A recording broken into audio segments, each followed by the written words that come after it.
You're listening to the iRacers Lounge podcast, where we discuss everything iRacing in a casual setting. Enjoy.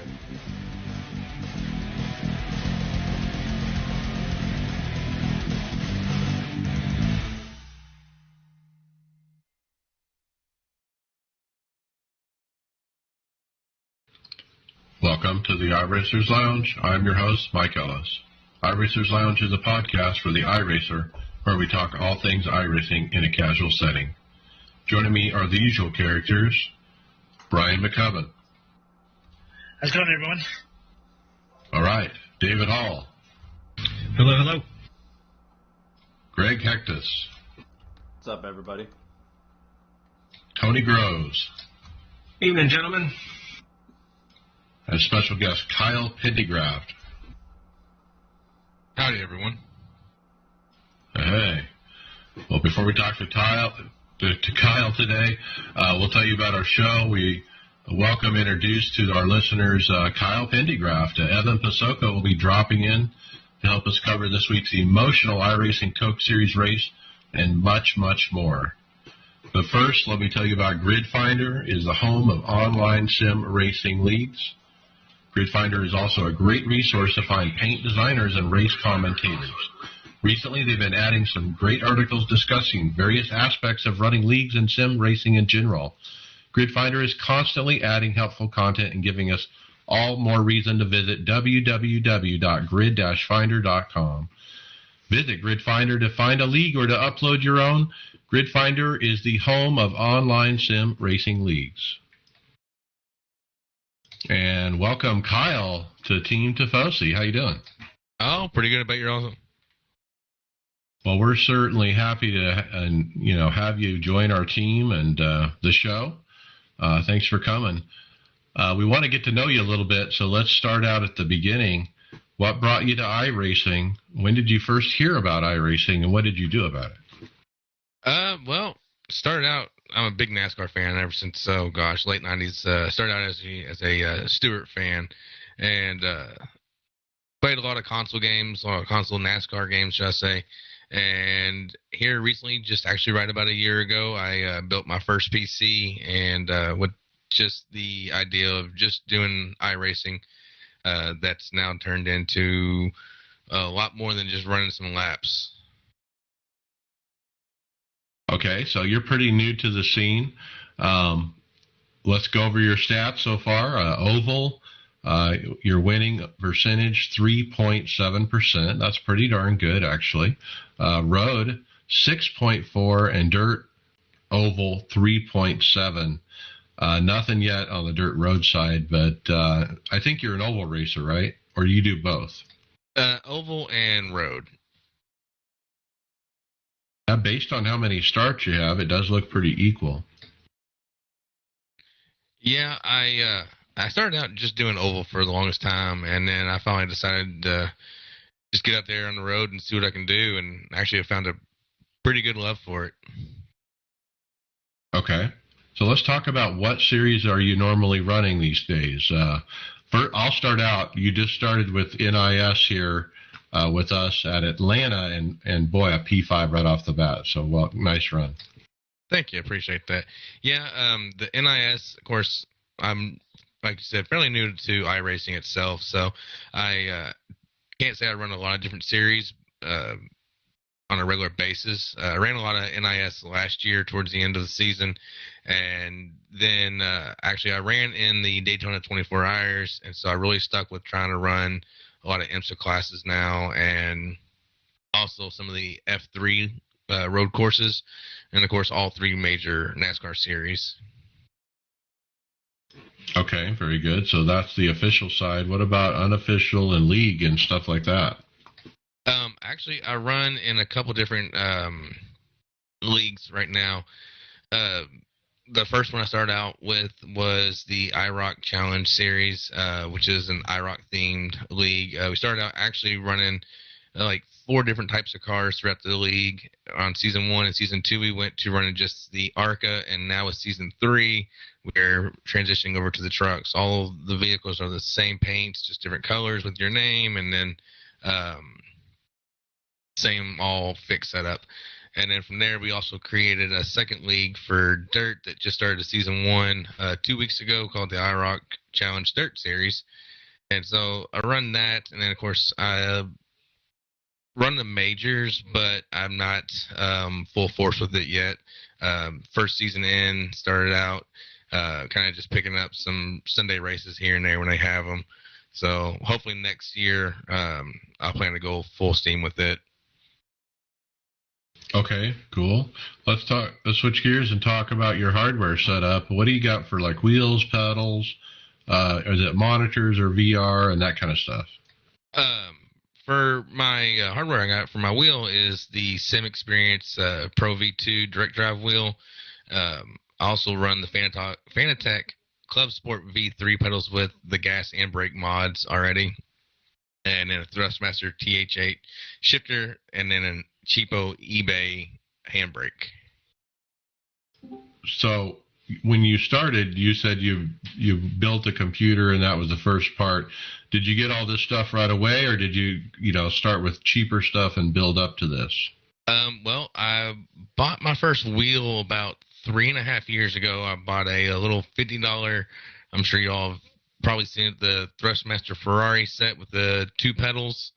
Started out on that for a little bit on a little fold-out dinner tray, and slowly started working my way up. I bought a Thrustmaster TX300 with the T3 pedals, and I ran that for a couple of years. And then I finally, this past, actually right before Christmas, I purchased the wheel, the new Sim Experience direct drive wheel, and then the pedals I bought just here recently. I was running the load cell pedals from Fanatec. Okay, VR, triples? Run triples. I had VR for a little bit. I ran it for about 2 to 3 months, and I really enjoyed it. I mean, I liked the immersion of it, but I just couldn't have my overlays the way I wanted, so I ended up just going back to triples, and I've been at it for probably the last 6-7 months. Been this way now. What size are those monitors? 27-inch. The center one is curved, and then the other 2 are just flat 27-inch. Really? And do you have any issues with that at all because they're not the same make and model amongst all 3? No. Actually, I was able to get the color settings and everything pretty much even on all 3 of them. Hard for the naked eye to really tell the difference. But the FOV doesn't look weird because they're like different kinds of monitors? No, actually, I think it kind of helps with the curved middle and then just kind of flats on the sides. It works out pretty decent. I never considered doing that, but that might be a great idea. It sounds like it works really well. What about software? What are you running besides the sim in the background? Of course, TeamSpeak now, maybe Discord, but what else? Well, of course, I run all the overlays for iRacing, so I use sim racing apps on top of caps, and sometimes I use Race Labs depending on what I'm racing and what kind of overlays I'm needing. But that's really about the only other software I run, that's tied in with iRacing, should I say.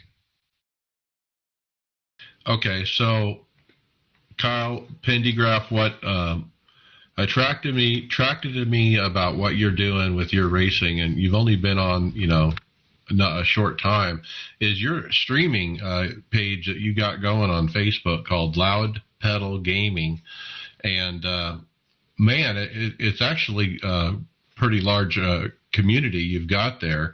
I think it's over 800 likes on the page, and you had like regular viewers kind of thing. Yeah, I won't lie, it was a tough start there for a while. I would be lucky to get 1 or 2 viewers starting out, but I got lucky and just started picking up a bunch of viewers and followers, and it's been great ever since. I didn't know how well it would work out for me in the beginning, but I'm glad I stuck with it. Okay, and then hopefully you'll get some more exposure being on the team and the show here to grow it even more. So, and we'll get your feed on the Fossey page and the iRacers Lounge. So, thank you, I appreciate that. All right, very good. Let's talk about what else are you planning for the rest of 2021? I mean, we talked about you're going to start running some more NIS with us. A lot of us on the team are running that, but what else are you looking forward to coming up? Well, I was going to focus on running the Road to Pro, but one, with my iRating being so low, I knew it would almost be impossible. And two, with the iRock Challenge series that I run, we run on Thursday nights. So it would have conflicted with the Road to Pro. So I'll probably spend 2021 just really working on getting my iRating up, try to get it up to the 3,000 range, and then come next year I'll work on actual Road to Pro.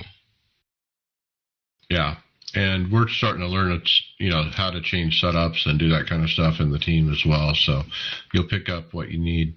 Well, it's been fun getting to know you. Let's finish up with the final question here. What is your most memorable iRacing moment you've had so far?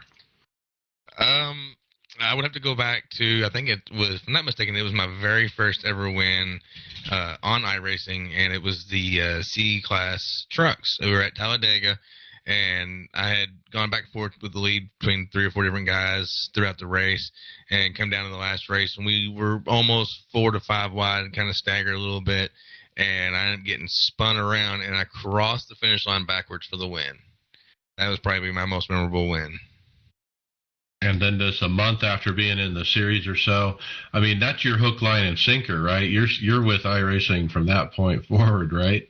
Oh, yeah. I mean, well, honestly, from the moment I stepped the tires on the track, I was hooked on iRacing. I mean, I've always been, like I said, a big NASCAR fan. So, and I grew up playing, all the NASCAR games. So it was in me to get out there and do it. And I heard so much about iRacing. I was like, I got to get out there and do it. And it's been amazing ever since. Okay, Kyle Pendergraft, thank you for joining our team. I look forward to racing with you some more. It's been fun so far.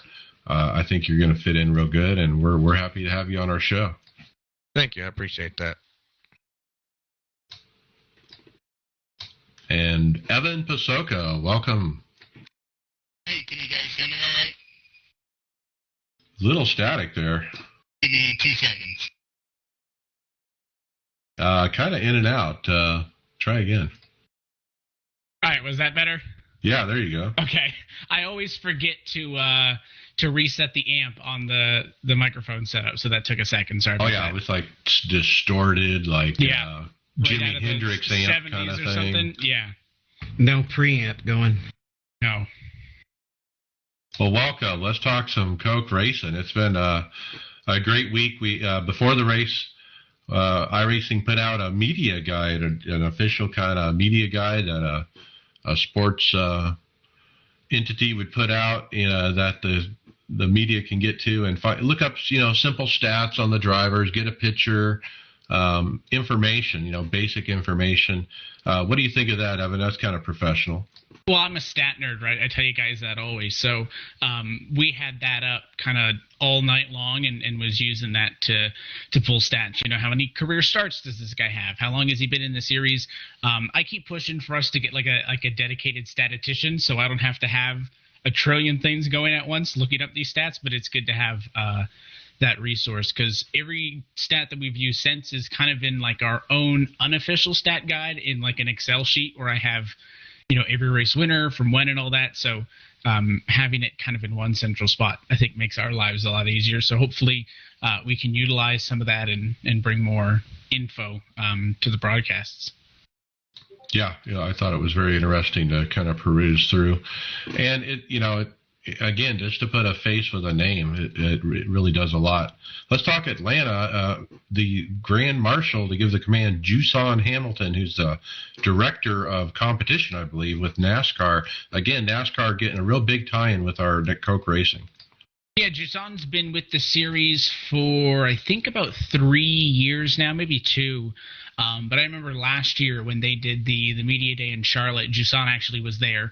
And he kind of hosted all the competition meetings with the drivers, he and Tyler Hudson. So Juson's very involved in the rule changes and procedure and that kind of stuff. So I agree with you. It's good to have somebody at NASCAR who, isn't there to just kind of sign off on things and, shuffle it across their desk, but actually to be involved. So, he sim races too. So I think that's a pretty cool fit. And we're trying to, get some interesting people to talk to. Graham Marshall's and, guest, he let us talk to him a little bit pre-race and we were able to play that interview. So, I think it's cool. I mean, Juson's super involved. So it's cool that he's not only, competition on the iRacing side, but he also does the competition stuff with, NASCAR as well, right? It's not an unrelated crossover. So I think he has good insights. Yep, and the race gets going. In the early part, it was DeJong, Leahy, Gann, Zielinski up front, comfortably in the top 4 positions when it was 35 laps in. The 39-lap mark, Logan Clampett was the newest member to the top 5. His team member, Nick Ottinger, was working on getting P6 from John Gorlinski. Then the pro champ, Isaac Gann, takes second away from Keegan Leahy. Boy, Isaac was looking good. He was, and Parker was sweating. I know Parker was live tweeting during the race, right? Because, it's not the first time we've seen, mainly 2311 racing, right, with Keegan and Mitchell start up front. But Mitchell has kind of struggled with that long-run race pace all season. So when he had the clean air, he was fine. Once he got cycled back on a restart, it kind of got a little bit more messy. I thought Isaac Gann was in a great spot, right? Turned out by the end of the night it wasn't meant to be. But, for all the concerns that a lot of drivers had where, they're thinking if this thing's got a bunch of yellows and a bunch of restarts, it's going to be a wild race. It's going to be hard to pass, right? Hard to set guys up. Fortunately, this race had a lot of green flag racing, and we saw drivers able to come through the field, drivers make mistakes, drop back, and even kind of bounce back from that. So while it may not have been the most thrilling maybe of races, I thought it was great because we had a lot of that strategy, and the green flag racing let these drivers kind of experiment with those new lines and put it up against the wall in Atlanta, and for the most part it worked out pretty good. Yeah, now he was hunting down the leader, Mitchell. Caution came out. Bob Bryant and Zach Novak get together. Ray was also involved. It was about lap 49. Pittsburgh just about to start. Bryant said he wanted to pit. Novak says he didn't hear him. Mitchell gets the jump, but here comes. Oh, that's the restart. But so yeah, we had a caution finally. But like you said, after that was green. Yeah, that mixed it up, right? I think that it came down to, I think we mentioned that Zach had apologized because he didn't have his voice chat on in the sim because he's like, you guys just talk too much about nothing that I can't deal with it in my ears. So he killed it. And Bob only gave a heads up that he was pitting over voice chat, not text chat. So he had, no clue. And Zach, that's a mistake that, he knows he should have made, and he took responsibility for it. But yeah, after that, caution free, right? But that restart hurt Mitchell, because he was able to hold the clean air, and I kind of had alluded to it there just a second ago on that first and only restart of the night. He kind of gets a little bit back in traffic and just kind of couldn't get back up there, right? Other drivers were able to sit like 4th or 5th and get better over a run and make passes, but once Mitchell fell off at the top spot, first time in this series, still kind of learning how to manage the car and traffic and the tires and all that, so it started to struggle at that point for him, certainly. Yep. Logan Clampett was leader on lap 53. Battle for the lead on lap 63. Isaac Gann was all over Clampett's back bumper. But then further in the back, it was contact. Derek Justice in the wall after getting into it with Ryan Luza. But they stayed green. That's something we've seen all week at Atlanta, that if they spin down to the bottom, there's no caution. Yeah, I don't know if it's it'd be an interesting question to ask. If there's like track-specific boundaries that iRacing uses to calculate, when those yellows come out and when they don't. Because I know at some of the intermediates, where there's a smaller apron, it feels like there's a little bit less of a leeway. But yeah, I mean, it wasn't a huge wreck, but definitely 2 cars, pretty big wreck, but they were off of the racing surface. So no yellow. We got away with a couple of those, right? There was other bits of contact later in the race where 2 cars got together, got up into the fence, or kind of checked things up. But that was kind of the biggest one that we got away with, if you will. And we've been seeing that all week. I know that even before the race on Tuesday, we were spectating some of the Coke guys in some A Open stuff before, just kind of seeing what they were doing, if that outside was really going to be an option. And that, we noticed that trend as well, that Atlanta was a track that was letting them get away with a little bit more than maybe some other places. Yep, and lap 75, it was Clampett, Isaac Gann, Mitchell, Zach Novak, Nick Ottinger. Then Nichols to third and brings Nick Ottinger with him on lap 81. Mitchell DeJong fades to P5 at that point. 69 to go. Big wreck. Ashton Crowder and Brian Schoenberg into the inside wall, hard down the backstretch, but no caution again. We had one of those. And then it was like three wide with the guy in the middle kind of gone wrong, and they kind of bounced off each other. Yeah, when you have, and the thing is the point we made, when you got pit cycles and faster cars, slower cars, and, Atlanta's not, like a Vegas. I think that Vegas, they were bunched up a little bit more and a little bit longer than what we saw on Tuesday night this week, but you're going to have those situations, and, that's where the communication to the team stuff comes in so critically, and it's tough because it ruined Ashton's night, right? Wasn't necessarily in a spot to fight for a win, but was kind of a mid-pack car trying to work his way forwards, and he's kind of one of two guys really who drop out of this race entirely. So tough break for him, and in his case, I don't think a yellow would have helped him, right? That car was pretty torn up, but it certainly put Schoenberg down on the back seat, and I think he finished off at the lead lap. Yep, 64 to go. Isaac makes another run at Clampett. It was a battle for the lead. 58 to go. Some green flag stops are starting. It was Keegan Leahy pitted on 59 to go, and that really kicked off that final cycle. Nick came in at 58. Lead changed at 57 to go. Isaac finally gets the lead as Clampett goes to pit road. And then 55 to go, Gann. And then Mitchell cycled to the lead at that point. But after everything cycled, it was Nick Ottinger over Logan Clampett and Keegan Leahy when all was said and done. And I think Nick only had hit his tires maybe one lap older than Logan. It was a 1 or a 2 lap difference, so it wasn't a ton, right? And that's why I was kind of surprised that when that all cycled through, and Nick had a little bit of an advantage, but Logan was within a second after they cycled out. And I thought that, even though they're teammates, that maybe Nick was going to put a little bit more pressure on Logan there for the pass for the lead and, what would eventually become the pass for the race win. But he held pretty strong, right? I thought the way that Logan would drive around him, I figured, he's checking out and he's gone. But Nick tried to keep it interesting. And then at that point, the big question mark, right, was Isaac Gann going to be able to catch him? Yeah, and we had some interesting replays of people getting on pit road for the green flag stops, and it's really hard at Atlanta to slow down because the speed commitment line is so close to the track. And we saw Corey Vincent get a commitment line violation. He ended up in the grass, all four wheels. But that was fun. Yeah, there was, and he wasn't the only one. I think everybody was kind of locking up the tires and smoking them onto pit road. Corey ended off in the lawn, and that's why he ended up with the penalty. But there was kind of everybody who was struggling. And you're right, because that line is so close to the exit of turn number 4, so that all these guys, you look back to that incident with Novak earlier in the race, you can't really just get down to the apron and then get on the binders, right? You got to be slowing down in that groove. And then it's always tricky when you make that transition down for the banking to the flat of the racetrack. And there were guys in the first 1 or 2, 3 pit stalls that had to check things way up because they couldn't take a normal pit road entry. You can't enter pit road in the middle and get to the left in time, right? So they had to really back things up, and it caused a little bit of chaos on track, and had cars spinning out into the pit wall, and again, through all of that chaos, like the other 2 wrecks that you mentioned that didn't bring a yellow, none of that ended up hindering the race because none of it triggered a yellow. But pit road, in a run where you have, a huge green flag run to the end of the race, ends up being the deciding factor in who's in a position to win this race or not, or for the guys mid-pack, if they're in ability to fight for a spot, or if you have a guy like Corey Vincent who gets penalized and kind of ruins his race.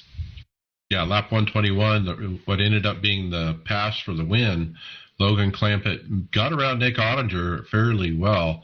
Nick said after the race, better tires, but we have the same set kind of thing. But it wasn't really, like you said, 1 or 2 lap better tires, but Logan just blew right by him. Yeah, it was a very minor difference. It's not like Logan had 10-lap better tires and, came flying up from 3 seconds back. I mean, they were pretty even at that point, and they were even afterwards. I think in hindsight, maybe Nick's going to think, all right, if I had, maybe held the bottom, because that's the line that Logan was running and made the pass pretty easily. Maybe he thinks, hey, if I take that line away and make him work just a little bit harder, make him work 4 or 5 laps for it, right? Maybe then if they balance out like they ended up doing, Nick's in front, not Logan, and it works out in his favor. But it's a teammate. You're not really going to put him on him. And at the end, Logan was able to stretch a good gap anyways. But, it's teammates. Nick Ottinger's not stressed about throwing blocks on Logan Clampett to get the win there. So they worked well. They kind of rode 1-2. And like I said, at that point, they were about 2 seconds ahead of Isaac Gann, but then everybody else was like 5 seconds back, right? So those Byron cars really nailed the pit cycle as well, because it wasn't a 5-second gap going into pit stop. So they picked up significantly. Yeah, and Isaac Gann running third, all of a sudden pitting for a pass-through penalty and possible connection issues as well, I heard. But I'm not sure if that was a pit road penalty or what. But what a heartbreak, because he was definitely having the race of his life. And at that point in a race where there really weren't – there was the one yellow and I think only really one DNF to that point maybe. That was it, right? I don't know if it was a penalty – if it was an issue with the connection problem or what, but he came down pit road.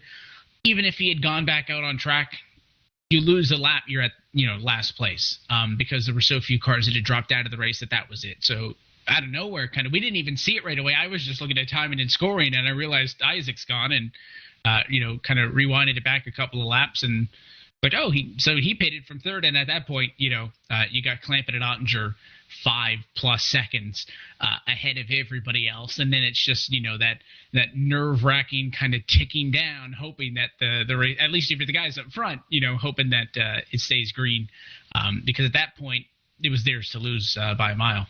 Yeah, and it was 25 to go. It was Clampett, Ottinger, Steven Wilson, Zach Novak, Mike Conti. The lead margin was about 1.5 seconds at 16 to go. The 5 to go, we did watch a battle for 10th. It was Casey Kerwin all over Bobby Zielinski, but it stayed green, and Logan Clampett takes his first Coke win of the season, third of the career. And I think what was interesting, Evan, was his reaction to it as he came across the line. Yeah, the stat that I pulled and everybody liked it because it ended up on all the articles was he snapped the 44 race winless drought. But for him, and you heard it when Tim talked to him, was obviously how emotional it's been to get his first win away from home, right? Moving literally across the country to move in with Michael Conti to continue to kind of pursue this dream of being a top esports athlete and trying to step into the NASCAR world a bit. And that's a lot for him to have gone through. And he said that his friends have become his family, a good support system out there in North Carolina, but it's not home, right? So he mentioned that his family was watching, and that's, this goes back to the conversations, guys, that we've had a lot on this, right? Looking back to, when Novak won the championship and we had the driver cam on that, and to the point that you made earlier with the media guy having pictures of everybody, I mean, just seeing someone's face makes it a lot more personal, and it was great to see Logan win. He's had a lot of ups and downs. He's a great sim racer, and I think he's matured a lot as well in the last few years. So he's into the playoffs. I say in, but if we keep getting a different winner every week, who knows if winning it will actually lock you in. But the roommates, right? He joined his buddy Conti there with a win. So those two are looking good. William Byron Esports is looking good, and it was awesome to see Logan get back into victory lane. Yeah, he's always one of those top guys, but he just didn't have a lot of wins. And when you said only 3 wins, I'm like, well, really? Is it really only I had to double check it several times, right? Because I was like, only? Really? So, I went back, and he only had 2 prior. And it was also interesting that he doesn't really have like a niche, right? Like his wins have now come at all 3 very different racetracks as well. So I think it goes to show you how kind of well-versed and versatile he is maybe as a driver to be able to have speed kind of no matter where you go. And so Ottinger, teammate second. Zach Novak, great run for him to knock the monkey bad luck off. Mike Conti. Then Steven Wilson, again, performing very well as a rookie. Brad Davies, Keegan Leahy, Ryan Luza, Casey Kerwin, and Garrett Maines round out the top 10. And Casey's someone who's been like a little bit quiet. I'm not going to say that he's been a sleeper or anything, right? But I think Casey's the highest guy in the points right now without a win. To the point that I just made, if we keep seeing different winners, and it's good this year, right? It's a little bit of a shorter season, so there's 2 less opportunities for a different person to win, right? 14 regular season races versus 16, and we bump up the playoff spots from 8 to 10. So it makes it a little bit more likely than it has ever been, especially over last year, that there's going to be spots on points. But you're 4 weeks in, you got 4 of the 10 filled, right? So it's important to be a guy like Casey, if you're not going to win them, to be in the top 5, to be in the top 10, to get those points and kind of lead that non-winners group, because you have to figure there's going to be a few on points. I still think there's going to be at least 1 or 2, but it could be tight. But Casey Kerwin's been the best without a win, so it'll be good to see if that second XSET car can get a win and make himself feel a little bit better as well. Yeah, points. Casey Kerwin's 6 ahead of Keegan Leahy as a leader. Then Clampett in 3rd, Luza 4th, Conti 5th, Wilson 6th, Chris Sherburne 7th, Michael Gust 8th, Nick Ottinger 9th, and Jake Nichols, Brad Davies tied for 10th. Yeah, there's some names up there, right, that I think have had a hotter start than maybe they were anticipating, and there's some of the bigger names. I don't want to say that the big names don't mean much these days, but it's kind of hard to go into a season guaranteed when you have half the field being guys coming through the eNASCAR Road to Pro Contender iRacing series that are, you can't dismiss those guys anymore, right? Some of them are guys that dropped down, came back up. Others are, making their debuts. Nearly a quarter of the field, I think, rookies. So there's a ton of people chomping at the bit. So when I was about to say, and I caught myself, there's a lot of big names in the teens and the low 20s that I think would come back around, but who knows, right? I mean, these guys, so I say maybe you're just having a hot start. They may just be that good, right? We'll see how we get a little bit deeper into the year. And now that we've seen a good sample of a couple different tracks, right? I mean, a lot of intermediates. I'm interested once we go short track racing to see if any of that changes or balances out at all. But, it's going to be a fun year. And we're only 4 weeks in, but it feels like the season's kind of flying by. There's a lot of new names and new teams, I should say, kind of up and in the mix. So I think it's going to be good and can't wait to get back at it in 2 weeks. Okay, real quick, and then the heartbreak. Let's talk about that a little bit. I mean, Dead Zone was kind of out to lunch, it seemed, and Ray Alfala, he was fighting for last at one point. Yeah, and those aren't situations we're used to seeing, right? And that's why I was going to say you expect them to bounce back, right? I mean, you have a guy like Ray who has a bad year, goes down to the Contender Series, and there's a little bit of a seed in the back of your mind, like could it happen, right? Could he drop out completely, and then he waxes him? But at this point, we're so many years now into this kind of racing with the Cup package that I'm not sure how valid the excuse can be anymore of, I just don't like this racing, right? I mean, it's not what you've won championships on, and we get that, but naturally, I think in the first year or two, some people, it's just going to adapt better to their driving style. But at this point, you got to figure it out, right? And there's so many resources. You talk about a team like Dead Zone that's got so many cars at this level and a level down as well. They just got to find something. And I don't know where that difference comes from. But if they have yet another disappointing season, then I can only imagine what those conversations will be like. Because not that those teams can get complacent, but to the point that I had just made, where you got all these people chomping at the bit and coming in, just because you've been around for 6-7 years, just because you're one of the biggest and most recognizable teams, doesn't mean you're promised anything. So it's a little bit jarring watching those cars, and they're fighting for 35th and 36th. I'm looking, there's no damage on them, right? What's the issue? It could just be kind of the new world that we're in for this series, that it's kind of the Wild West. That's right. We got to run the races and see what happens. Well, next week, Ashton Crowder is coming back as the defending winner at Auto Club. Well, not next week, in 2 weeks, on March 30th. Tell us real quick what you think is going to happen there. Well, it's maybe the last time that we see this Auto Club, right? The 2 mile oval is not on the NASCAR schedule this year, and depending on timelines of whenever the new one gets built, and there's that mock-up of it in iRacing, because they actually used iRacing to kind of play around with different layouts of how they wanted to build the short track there. Depending on how long that takes to actually get made, and if Auto Club ends up on the schedule next year, it's kind of one of those tracks that is on and off when you got a Michigan as well. Could be the last time we see a race there, right? It's been a race where you mentioned Crowder race winner. We saw Eric Smith win a year before, right? So it's been a race where other people can get into victory lane, and it's something new, right? I mean, Homestead, Vegas, and Atlanta, they've got their own characteristics, yes. But at the end of the day, it's still 3 intermediate tracks, right? So we'll see what happens when we get to a bigger track. We'll see how if the variable lines and how iRacing has messed with the track surfaces and all that is a factor at a 2-mile oval. A lot of questions, but it's something different. And I think that we'll learn more next week than maybe what we learned this past week at Atlanta. All right, very good. Well, Evan Pasoko, thank you so much for coming on the show. Good to have you back in the booth where you belong this week, and we'll see you next time. Happy to be back and not locked away. So we'll catch you guys in 2 weeks. Cool.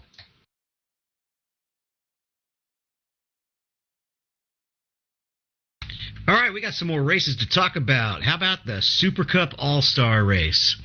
Our good old not in real life, but IndyCar Racing League driver, Tony Kanaan, takes it home to the top of the podium in his first actual Super Cup All-Star race.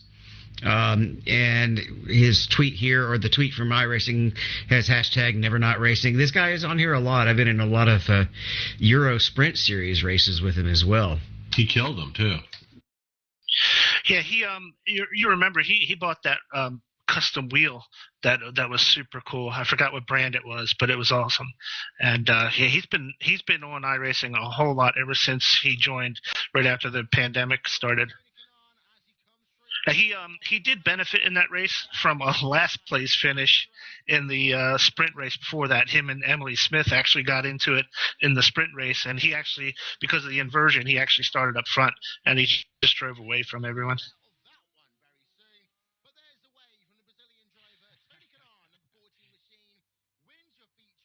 Then after that, they ran the big one, right?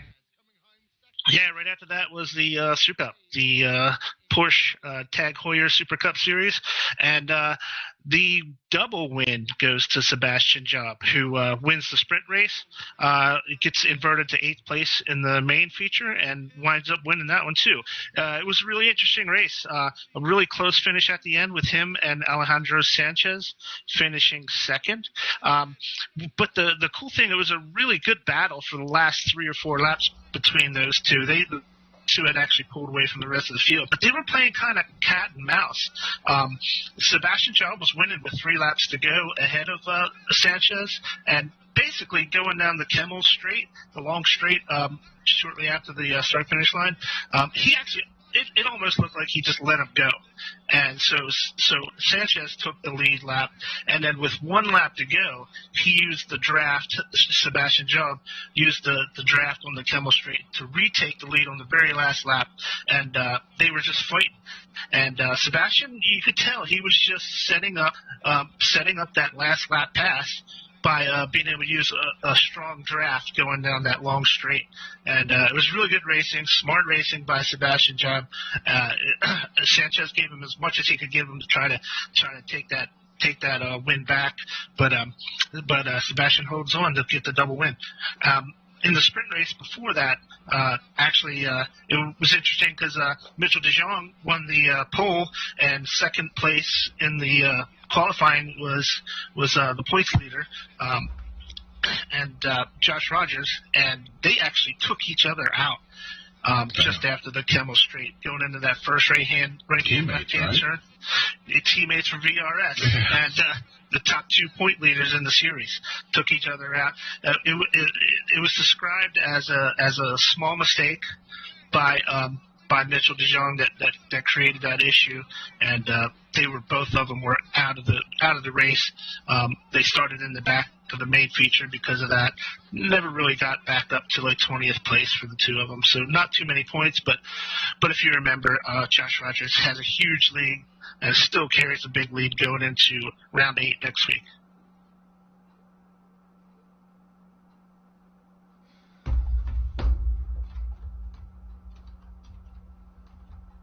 So, who likes tic-tac-toe? There's never a winner, right? No, well, and this is an interesting. I was trying to find more of the details on it, but a tweet here from the iRacing.com say that they've teamed up with Nitro Circus for a game of tic-tac-toe, which is going to be 3 weeks of 3 wild races. So I guess starts next Tuesday. It wasn't this week, right? It's next Tuesday. And there's a bunch of cool prizes. So I guess they're going to have all these random tracks and car combinations, which looks like they could be some interesting events.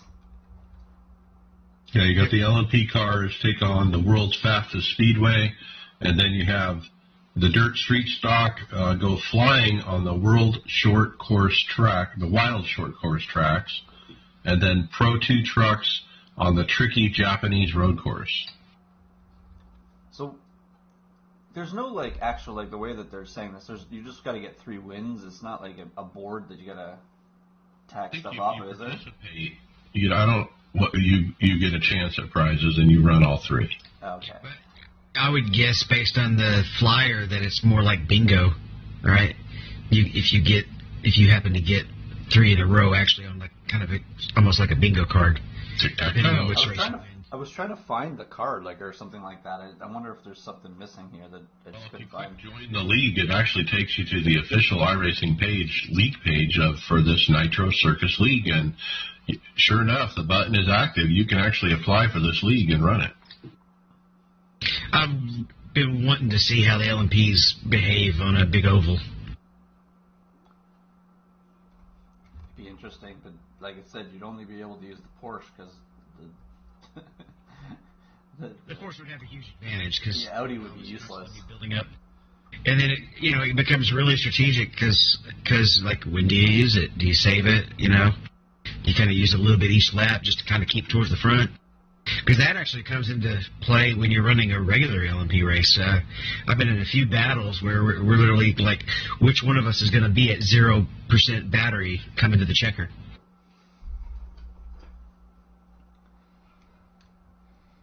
All right, let's throw the new guy to the wolves. Kyle, tell us about the next story. All right, looks like we got here the IndyCar Series has put up a poll on Twitter. Here it says, where will Season 2 of the Indy at iRacing Challenge conclude? You have a decision between Kentucky Motor Speedway, Phoenix, Sonoma, and Sebring. I know me, I'm partial to Kentucky Motor Speedway, as it's a home track to me, basically. So I don't know about you all. I voted Phoenix. That's a home track, baby. David, I'm guessing probably Sebring. I love me some Sebring. I'd probably go for Sebring or Sonoma. I just like to see him on another road course. Yeah, I'm kind of partial. I like the oval, but at the same time, I'm with you on the road course. Well, and they posted up the actual driver who's participating in it, and there's some pretty big names here, really good names. They're going to participate in it, and I look forward to actually watching this because it's 3 weeks, right? Is what it is. It's the two races and then the voted one. Yeah, one of them is the vote. The last one is the one that we vote on. But yeah, they're all IndyCar drivers. There's a guy, Braden Eves, who's from Road to Indy. But other than that, they're all regular IndyCar drivers, pretty much. So. And the other thing is, I guess we're about a month out from the actual IndyCar series, so they're kind of promoting this for the next couple weeks here, so that they can get some exposure for the NTT IndyCar series as well here before they go to Barber Motorsport Park. Do you think NASCAR kind of forced their hand when NASCAR announced their next Pro Invitational? That they're going to be doing a broadcasted package and stuff for their real drivers, and IndyCar, they're going to feel left out if they don't do it. I think it's just the next trend and the next bus that everybody's trying to hop on, right? Well, the Indy guys are doing it leading up to the start of their season, and NASCAR's doing it after the season's already been going for a little while. True. Yeah, like I see it as they're just trying to promote and bring people, some exposure to the IndyCar series, because that car is pretty fun to go at these tracks. And Montreal is not a track that they race at. What was the second one? I'm trying to remember what the second race was. But anyways, so they're just promoting for this week. That's actually tonight, isn't it? Yeah. It's actually already over. It's over. Sorry, the Montreal race. I was trying to see who won it, but I don't know yet. Isn't Homestead next week on that? Is it Homestead? Okay, that would make sense. I know it's an oval, but I thought it was Homestead. That's another nice track to race those cars on, especially with their aero package there. So I got late breaking news. It's Alex Palou wins the IndyCar iRacing Challenge Race 1 at Montreal. Live and late breaking. I butcher that name? Palou? It's Palou. All right, let's talk another big name. And David, I was thinking you should just record this and put it on a button, because I've read this story probably a million times on this show. Ty Majeski wins in the iRacing paint. This time the super late model is back in victory lane in its fourth win at the Rattler 250 in the South Alabama Speedway. He's a machine. Man. Yeah. He is hard to beat in the super late models, man. He is just on point. He's winning all the big races, too. It's just not your local races. He's winning the snowball derbies and winning the Rattlers. So he is on point on that super late model. I hope he gets a better chance at racing some more NASCAR series stuff. Well, the Rattler 250, that's a big race in that community, and this is his fourth win in that one. Well done. Everybody in here, we're all employed at the moment, right? Yep. Yeah, I wouldn't be able to apply for any of these jobs either. My degree's nowhere near it, but we do have 4 different jobs that are open at iRacing. They have them all posted. I took a glance through them. I'm not going to dive too deep into the requirements. If you're really interested, you could probably guess what that's going to be based on the title. It does look like all 4 of these jobs require you to be able to be located in Massachusetts, though some of them say hybrid. So I don't know if that might mean that position might be something along the lines of what Christian Chandler does now, where he doesn't have to be in the U.S. He just has to have a visa to be allowed to work for them, but he doesn't actually have to be located here. But we have environment artist, senior web engineer, software engineer / programmer, and VFX artist. They're all posted.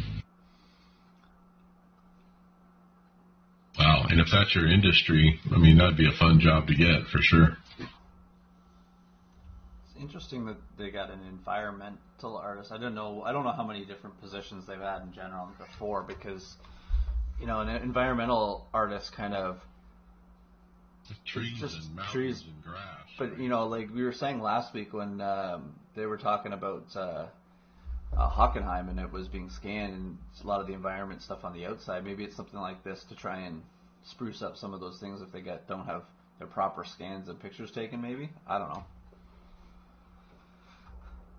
Well, it may be that they're just expanding that department, or maybe somebody within the department went somewhere, right? It could just be an opening. Let's hope they're expanding.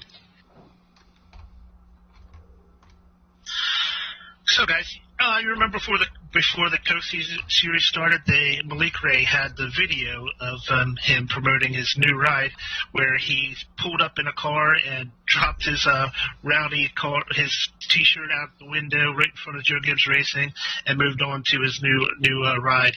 And we were wondering, is he burning his bridges with Kyle Busch and Joe Gibbs Racing? Well, apparently not, because he actually contacted Kyle Busch a few days ago and asked him how much it would be to get an autographed helmet from Kyle Busch, and just one showed up at his door, already signed. Nope, he didn't charge him nothing. He just sent it right to him. So Malik Ray posted on his Twitter, this some video of this helmet that he received from Kyle Busch, and he was really excited. So it doesn't look like any bridges were burned. Everybody's pretty cool with how everything went down. Now, Kyle didn't see the video. I was gonna say the next video that Malik Ray can post now, he can pull up to Joe Gibbs Racing or whatever and throw the helmet at a car. Right? Yeah, he wants Tony to do. Tony Stewart throw the helmet at Bristol kind of thing. Well, you would think that Kyle Busch, of anyone, would totally get, Malik's video just pumping viewers, right? It's just a little controversial type thing, but it's, if anyone's going to get it, Kyle Busch would get it. You're right. Pretty neat looking helmet. I'd love to have that, by the way. I suppose if Kyle really wanted to rib him, he could just call him Malik. There you go. That's exclusive to Mike. There you go. Well, it's something else that's been exclusively added to iRacing here. The IMSA leaderboard lights.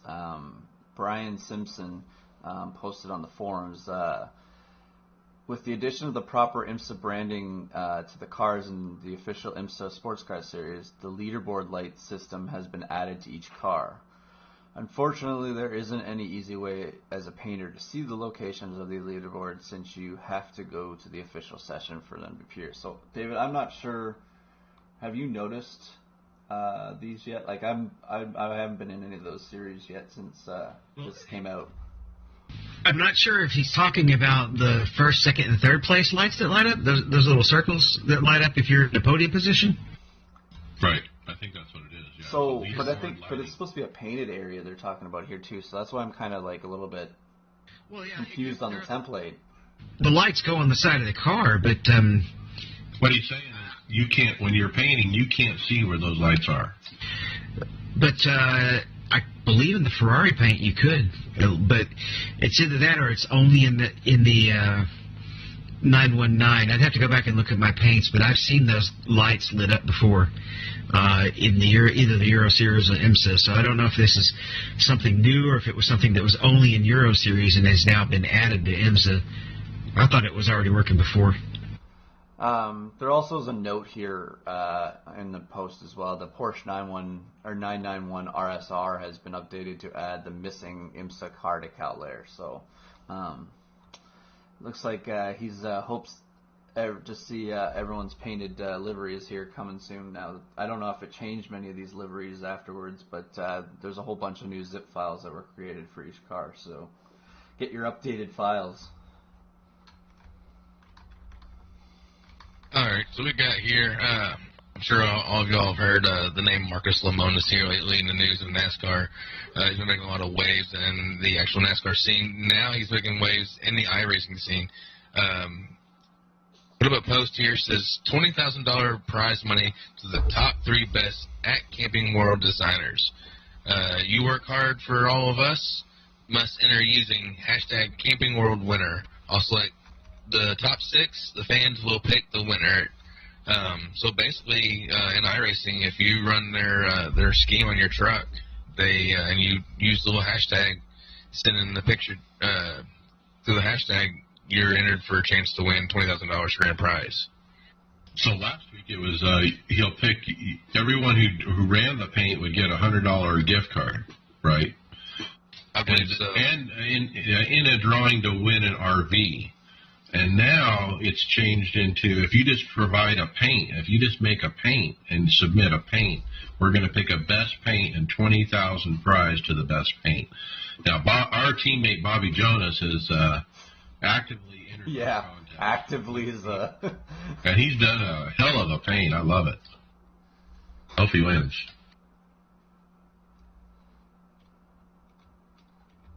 But how cool is that? I mean, we need more companies like Camping Worlds, and we need more CEOs like Marcus Lemonis, don't we?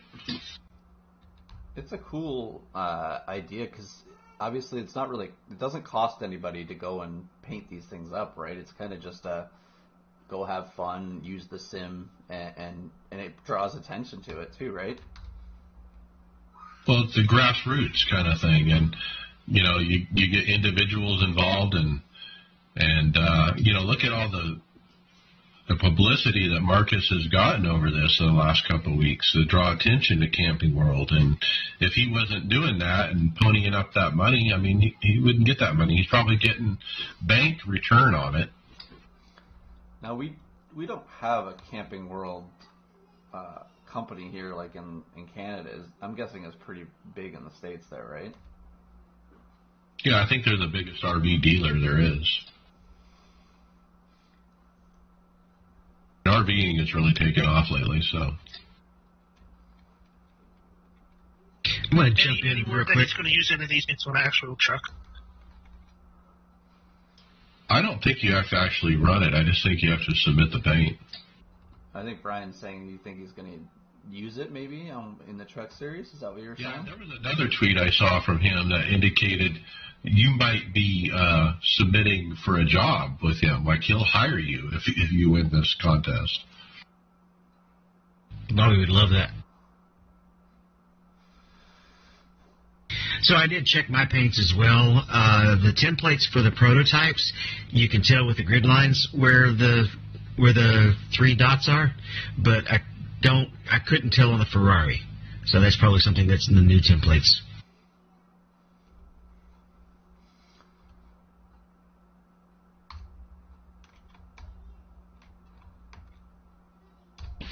Well, how about a tire glitch?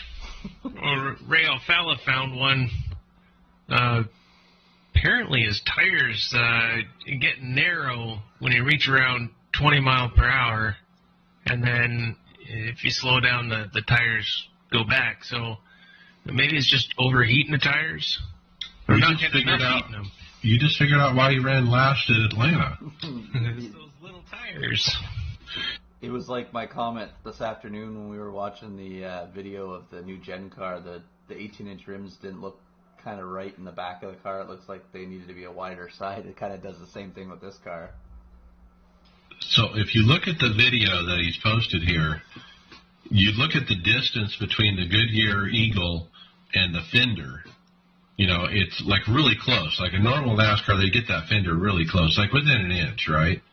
But as he rolls off pit road, the tire suddenly becomes narrow, and that 1 inch goes to 5 or 6 inches. And so it's like the tire just magically goes narrow. It's weird. Now, my question is on this glitch, is it just the front tires alone, or is it all 4? I don't see the back ones moving. Yeah, I can't tell too much for the back. And also, is it just graphic, or did it actually affect the handling? Well, let's just hope it was for his sake. I'd like to see if anybody else was able to capture the same thing here at Atlanta, right? Like, is it proprietary to a track, too? Or is it proprietary to Ray? If not, he's going to want his position back for that race the other day. Okay, I got this one. Dallara IR01 at Summit Point. And guys, I bought the car, and I've been racing it week 13, and then I did some official racing as well. But this video that iRacing put up on the Twitter of week 13 of the Dallara at Summit Point, when there were other slower cars on the track, this shows you what an incredible car this is and just how fast it is. I mean, it's so incredibly fast. I've been having so much fun with it. In fact, I'll probably be racing it tonight at Watkins Glen. Well, you even convinced a returning teammate, Mike Morley, to get in it the other day. Yeah, I'm glad he did that, so I could get a perspective of what's a decent lap time and stuff. And he even gave me a short video of the lap so I could see what his breaking points were and such. But that helped, and I haven't finished a race at Watkins Glen this week. I've done a couple in wrecked, but I'm learning the car, and my road IR has taken a hit, but I don't really care. Mike, what was your first impression when you first got behind the wheel of that? I said it in the chat. I said it sounds like a freaking blender. Was my first impression. The second was it's like driving a jet car. It's got so much power and so much grip that you don't come away from it thinking I need more horsepower and I need more grip. You don't get that impression at all. So if you've been driving here for a couple days now, is there anything that you can see why the participation kind of went down on it at all, or is it just because of the difficulty of it? You can't make mistakes. It's so fast that if you make a mistake, you're off and you're dead. And so Yeah, there's no recovery on that car. Right, there's nothing because it's so fast. And but it's fun, and I'm going to give it a shot this season too, and just run all the races. Even if I have to buy the track, I think I'm going to run it. Why not? I tell everybody, run this car. I think you should buy it. I think that there's something very exhilarating in running what I would consider the fastest car on the service. That just can you handle it? Can you hold it down and go through that fast corner without lifting? It's got a ton of downforce, guys, and it's amazing the limit of the car. The limit is really the driver, not the car.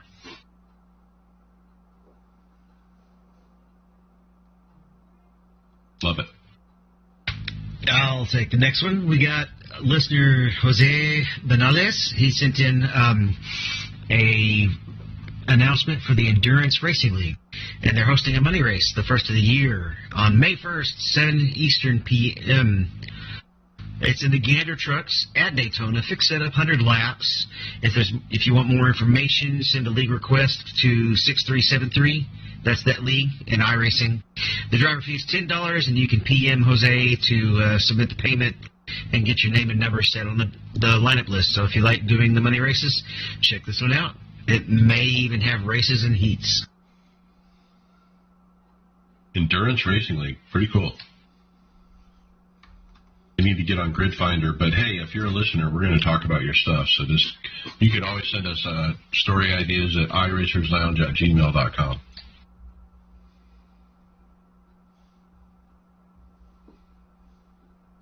So, guys, if you're racing the NASCAR 87 Legends or the Street Stock, apparently they have been crashing and crashing back to your desktop. So, iRacing Support tweeted out a message to everyone saying that they're aware of this situation and they're working on fixing it up right now. So, yeah, it seems like for some reason the 87 Legends and Street Stocks are only one of the fattest. New damage model. Yeah. I got you. Could you imagine being entered in a race and getting kicked right back to your desktop? Like your IR could just take a huge hit. Well, they actually posted in this. This is unusual for them to post something like this, but they also posted in the forums, hey, run these races at your own risk because they're known to crash right now until they get the patch out. So they're basically telling you to stay away. Right. All right, Monday Night Racing. In a great finish of the Monday Night Racing League at Auto Club in California, Anthony Alfredo held off Andres Kron on a final lap to take the win in what appears to be a last-second pass right down the front stretch. Yeah, what a battle it was to watch for one. But Anthony Alfredo, man, he's just on fire on iRacing right now. He's everywhere on it because I follow him on Twitch, and every time I get a notification like once a day he's on and ready to he's gonna race. Like it's crazy how active he is. He's got somebody putting up videos for him on YouTube as well. He's got a whole Discord community. Good for him. He found a platform to work off of, and it's working for him. And you have enough of that following, and it can sustain enough of a draw to help you get sponsors for the real life racing as well. Yeah, it all works out together. I'm just amazed he has enough time as a full-time Cup driver to pull it off. I think something to do with the lack of qualifying and things like that helps them, right? So it says here on our notes that Geg is going to go over our Season 2 Patch 1. Geg? I guess that's me without an R. I guess they... Title. I guess it just had a couple updates here for the Season Patch 1. Some 3D modeling fixes, and it looks like a little bit of the AI stuff was fixed. One of the favorite things that I think that they added for this build is the smoke cloud brightness has been adjusted, so the smoke in general has been updated, but I kind of like that. And then just fixed some bugs with the results section too, so it's just a quick patch and fix things that have been found from the big build. Now, I'll go back on that smoke, because they went with the smoke and the dust on the dirt tracks. And I will say that the dust on the dirt track is actually pretty overwhelming during a race. It is extremely hard to see, which, I mean, I will say it's like real-life dirt racing on, a fairly dry track. So you can really see the big difference there on a dirt track. Yeah, and this patch, I think, was really about disabling the new damage model for the 87 car and the street stock, so those series can continue without crashing. So that was a big part of it as well. But this is why they have Week 13. Everyone's a little confused about how a software cycle works. These guys have it perfected to a T, where you develop software for a 12-week period to have it released on the 13th week, and during that week you fix the bugs that are found after the release and get them out as soon as possible, and that's what they're doing. All right. One of my favorite things that I've come across here recently is Junior Motorsports announces that Dale Jr. will be racing in the Pro Invitational on the first race at Bristol, which actually is coming up here, next week, I guess. And he's going to be racing in the Degree car, and it looks like to be the 88, if I'm not mistaken. Nice. Well, that confirms they're taking other drivers besides active drivers. I was going to say it's an interesting sponsor to have for something I guess that he's never really had that as a sponsor. I'm wondering where that came from. It's got to be a Junior Motorsports sponsor or some, Oh, yeah, you're probably right. Yeah. Could this possibly be a sponsor we see for his one-year race he always does? Darlington, right? Yeah, I'm not sure where he's doing. He hasn't picked it yet, if I remember correctly. Won't be surprised if you hear any Degree commercials actually on the podcast as well. Bristol Dirt, baby. Besides Dale will be invited, that is not active. I'm going to say Kyle Larson's not coming. Maybe Kligerman. Oh, yeah, Kligerman probably, yeah. What about... I think we could see another junior, or not junior, but Gordon and Boyer. Jeff Gordon. I bet you Boyer might get it, because he's a big dirt guy. Then they could do the in-race reporter kind of thing, Yeah, that went so well with it before. Well, Drew Adamson is busy, man. He's got this Pro Invitational. He's got the Indy Pro Invitational. Man, they got to be hopping with the Porsche as well. When is this pro race? Is it next week? The 24th. Okay, so midweek next week. Okay. All these things are going to overlap. Okay, next, throughput messages are getting updated. While running an IRL race, Alan Brose stated in the forums that the entire field was disconnected during the race in what appears to be a glitch in the service. Nicholas Bailey replied that there are some changes coming, not in tomorrow's patch, that should clarify what's happening and why. And he's referring to that message that you see at the top, throughput fell to an unacceptable level. He's saying they're going to change that to be more descriptive about actually what the issue is. Like, did the server disconnect you? Did you disconnect from the server? And those kind of things. That'll be helpful if people are trying to figure out some of those problems that they're having while they're getting booted. Sometimes you can tell by the way it behaves. I got kicked out of service twice Monday night or yeah, was it last night? I don't remember. And I noticed that my lag bar would start creeping up sometimes, and then sometimes I would notice that the Q bar would start creeping up. Usually, if the Q bar was more like an average, and once it just got to a certain point, you knew the crash was inevitable, and you were going to be sent away.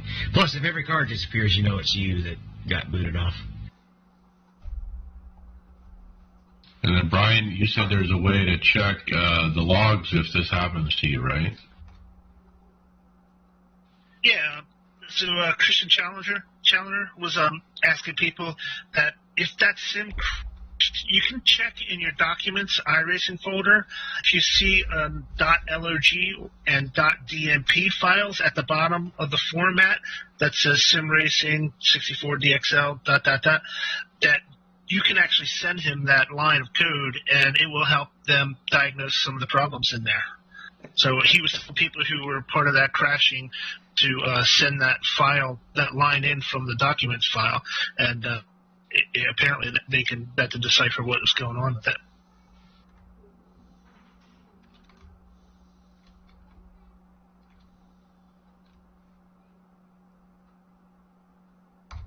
Well, how about that multi-groove update? You guys like that? You still wear your tires out if you run too wide for too long, right? But I do know that Atlanta, that for part of the run, I need to be in one lane, and another part of the run, I actually need to be in a different lane. Now, I've got a question about this, because is it like a PJ1 situation, or is it just they did something different with the tire model to make it a multi-groove? I think they did something different with the track surface model. Okay. It's the result is kind of like PJ1. I noticed that Phoenix, I don't know if it was just because of brand new tires and stuff, but the outside line had a lot more grip than it should have for where you're running. Like the actual NASCAR race was, so kind of like acting like it was PJ1. Especially early, you could hang in the outside for 10 or 20 laps. And that was the one place where it didn't really hurt the tires too much to run side by side. But at Atlanta, I'll keep catching these guys. I have a really good long run setup. I'll catch the guys, and then they'll want to stay beside you for 3 or 4 laps when you've clearly run them down from 5 seconds behind. Well, it's racing, you got to pass me. But all they're doing is using their own stuff up. In the forums, Manuel Valdez said, quote, "Man, I'm just here to say the new update is awesome. I've only done a couple of C-fixed races at Atlanta, but wow, the multi-groove is really fun, and it adds a good amount of strategy in terms of what lines you can run and how it will affect your tire wear. Thank you for putting out this update and making the oval side of the service so much better." And a lot of people agreed with him in the forum threads, but I've seen it both ways.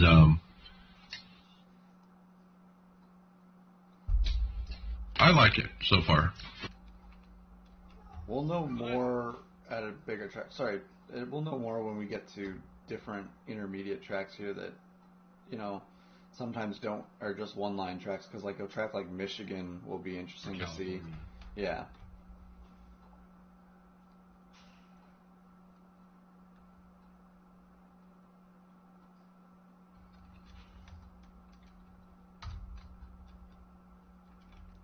Looks like we got one of those endurance races coming up, right? One of the shorter ones? Oh, no, I'm next, actually. I was ahead on the notes. I'm sorry, guys. I have it pulled up, though.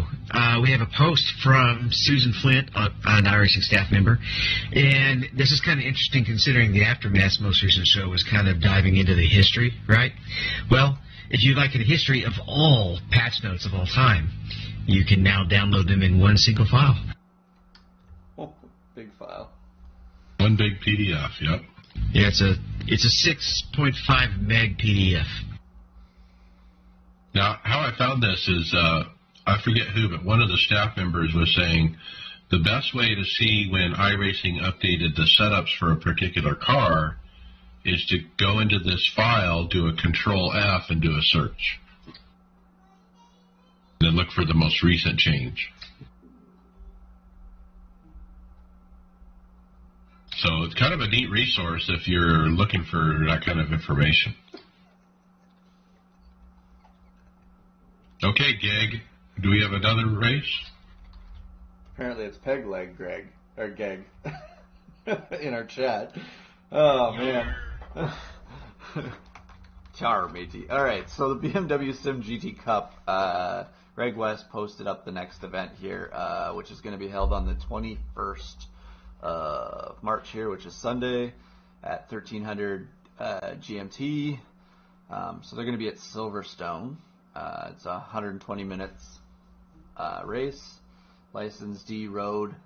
So the sim time will be noon, but obviously the race is 1300 GMT, 30-minute practice, 2 lap quals, and like I said, 120 minutes at Silverstone Grand Prix in the BMW M8 GTE with an open set.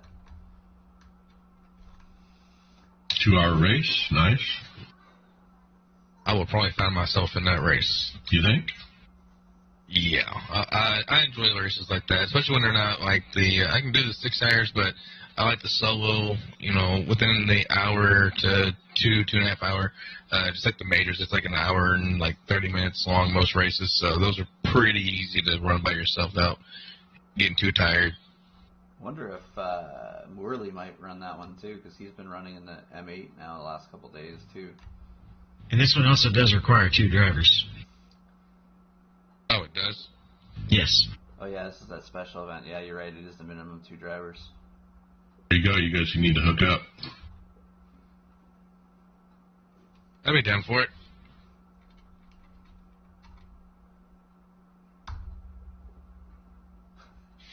Well, I don't know if this next one has anything to do with the topic we were talking about not that long ago, but Terry Silvers asked if anyone else is being randomly signed out of the UI. Apparently he was in the middle of a B Open race. The UI popped up and he was signed out. Didn't receive credit for the race. Yeah, somebody posted a video on the Twitch of it happening. He's just driving along, and boy, that UI pops up. You're logged out, and he can't see anything or anything. And so one guy said, yeah, it kept happening to me, so I took the UI and drug it over to my left monitor, so it doesn't come up in front of me. But apparently there's several people this has happened to. Nicholas Bailey said there was a fix a couple of weeks ago that was supposed to, fix this deal, but I guess they're going to go back and take another look. I guess they kind of have to if they're having this stuff happening. Now, is this another reason not to use the beta UI? Yeah, I got a question about the beta UI, because when I first started iRacing, I went straight to the beta UI. I didn't even use the website. I thought it was hard to use. But now with this wheel I got, you got to use Sim Commander, which directly takes you to the iRacing website, and you have to do everything through there. Are they going to plan on kind of eliminating the website for race use, or what's the plan there? Yeah. I'm curious what I'm going to do in that situation. The Sim Commander would be a different company that they would probably have to adapt to it. Yeah, they would have to change their stuff. Yeah, they'll change all their stuff, but they're basically, Kyle, this is going to end up being kind of like running like a video game. You're basically signing in through the beta UI, and it's its own thing now. It's not the web-based, and that's what they're going to. It's kind of basically actually going back to the Papyrus software, running its own different thing instead of just using the website, which is sad because the website was so much easier if you've been part of it since the beginning. Yeah, I've been forced to learn how to use it over the last couple months, and I actually do like it. If you know what you're looking for, it's real easy to find something, right? Exactly. Listen, I don't know if it's so much easier to use, just you're used to using it. Change is scary, but I've been using strictly the UI for the last couple of months, and at first it took a bit. It took quite a while, but now I actually almost prefer it over the website. Here's one question: if you're going to run IMSA, or let's say A Open, because you're mostly oval. If you're going to run an A Open, how many clicks do you have to do to get signed up for a race? There you go. Depending on what you have it set up, it's 1, right? No, in the UI. In the UI. I know that's how. like 5. That's like 5. Dozens of clicks. David is the answer. Any official race, Tony, when you jump into it, how many, or even NIS, how many clicks do you have to do to get into the NIS race? No idea. I have no idea. It's not something I really pay attention to. That's why I attribute it to kind of like a video game, right? Like you just go through the starting menu and you get all your settings and then you load in. It's basically having a start menu, right? I don't find it any more easier or difficult than the website. I just, it looks a lot nicer. Yeah.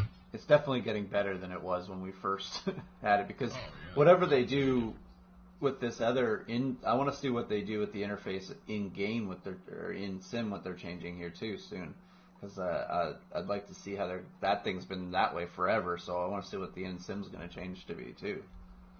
There are some things that it does do better. It's particularly the setup a hosted race interface is a lot nicer. But I still like the fact that it's just click, and I'm in one of my official races by setting up all the bookmarks. So they seem to put bookmarks in the game or in the UI so that you can create some of your most frequent actions as less clicks. The short answer, Kyle, to why they're doing all this really is the Google Chrome browser, so to speak, at some point isn't going to allow them to launch sessions the way that it's currently being used because for security reasons and that kind of thing. And so they can't make the website HTTPS, which is secure. They have to make it HTTP. And so that's what it's really all about. You guys are really hung up on clicks. Like, if you did 2 clicks or 5 clicks, does it really take that much time out of your day? When you run as many races as me, yes. Okay, well, you are the exception, David. I mean, everybody else in this world. You just saved him 15 clicks in his day. Not like last night. I was setting up with the green-white checkered in NIS, and it was the second green-white checkered. I had to unregister for that race in my virtual desktop and click to register for the Le Mans race. You could have never done that in the other UI. No. So I actually registered for the race while we were under caution because it ran over.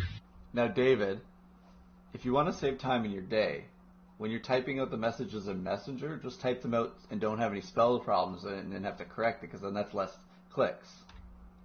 There's where you can save some time. No, I just go ahead and leave the misspellings in. We know. Okay. Housekeeping is next. The Aftermath podcast. Get it. You can listen to it while you're clicking that mouse. Don't forget the new website, iRacersLounge.com, where we have our show notes. Check that out. And Midwest Simulations has those spotlights that show you who's on the inside and outside. You can get 10% off if you use the coupon code iRacersLounge. Hey, let me jump in about these spotter lights. I know I've said it before. I've said it a couple times before, but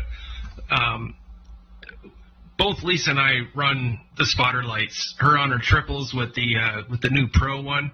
She absolutely loves it. She's like, "What? How is this even a thing?" I run it into VR, and no matter which way you go, whether you're on monitors or VR, you got to have these. Like, they're so precise. They're more precise than the spotter in your ear, unless you got a live spotter.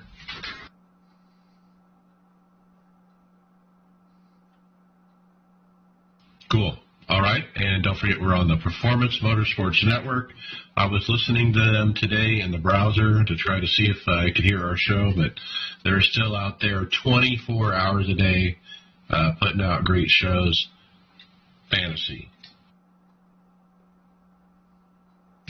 Well, I don't know what's going on with my picks. And I am taking a thump in this first part of the season. I did just okay this last week. Had Joey a 1. I would have been sunk. I would have been completely sunk with Truex coming through for me.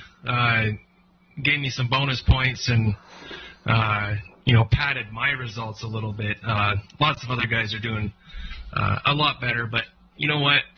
It's still so early. I'm thinking I'm okay with the way things are going right now. Haven't been using a whole lot of my heavy hitters, but there again, the way this season's been going, who the heck's a heavy hitter? We haven't really figured that part out yet, but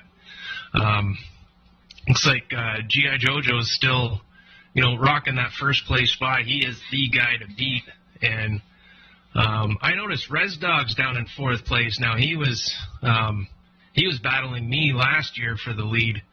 Oh, he's making a charge up to the front to kind of make his name known again. But how'd you guys fare out?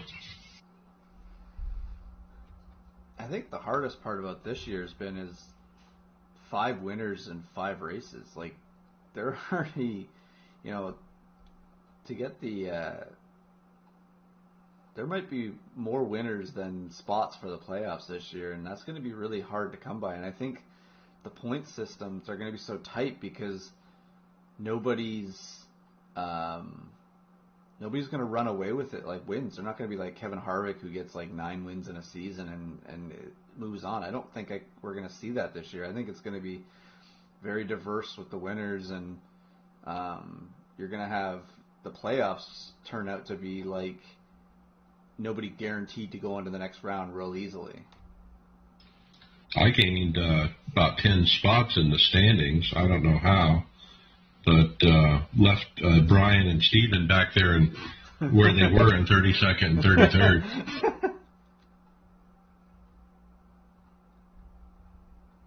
Well, this has been such a almost unique year. I think I heard 2017 was the last time we seen this many winners at this point. But we've got Atlanta, so we've got some history. We know the guys that should be fast there. The guys that can save their tires, they're the ones that are gonna definitely make it to the front. There's a lot of talk with Harvick being a guy this week, but the whole Stewart-Haas camp really hasn't done all that well yet. They haven't quite found their stride.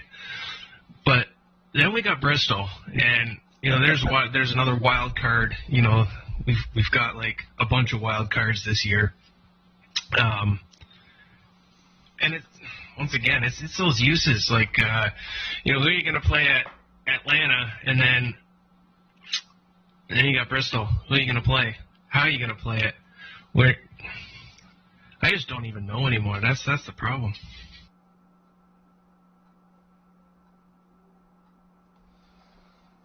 I think your two lineups this next 2 weeks are going to be completely different because that dirt one is going to be. Is it a wild card? I've seen some of the announcements this week because you got a guy like. Sounds like Ryan Newman's going to hop in a truck this week to run a truck. At Bristol. Bubba Wallace. Kyle Larson's going to be in a truck. There's a bunch of these guys taking extra rides to get experience there. So does that, that's got to benefit them for the guys that can't, right? Yeah, and there's going to be a bunch of guys running the super late models that are going to be racing there as well. And yeah, it's definitely going to get them some track time, but the Cup car is just a totally different beast. What's the play there? Do you play super conservative, or do you go off how they ran, with the trucks or the super late models, or I don't know. It's I think I want to think that there might be something out of Atlanta that we can take to Bristol, but I don't think maybe I don't even know what the hell I'm talking about. That's probably what's going on. Unless Kyle Larson dominates Atlanta and then goes into Bristol, I think that's your only common denominator, or or what's his name in the 20 car, Bell. You know, those would be your carryovers between the two races. Like, I don't even know what a guy like, you know, Martin Truex Jr., I don't know how he runs on dirt. Like, has he ever run dirt in his career? Like, there's some certain things that we just don't know.